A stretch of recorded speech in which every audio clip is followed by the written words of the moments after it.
ज्ञान म्हटल्यानंतर ज्ञानेश्वर महाराजच आपल्या डोळ्यासमोर येतात. त्याकरता एक प्रमाण सांगतो मी तुम्हाला. अलक्ष्य मूर्ती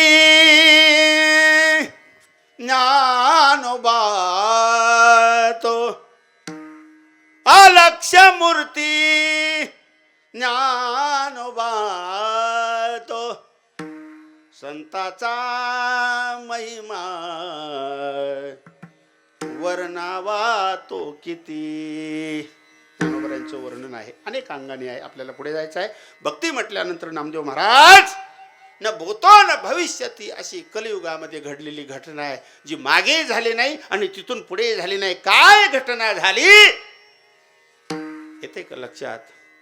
नामदेव महाराजांच्या हातून प्रत्यक्ष पांडुरंग परमात्म्याने नैवेद्य खाल्लेला आहे.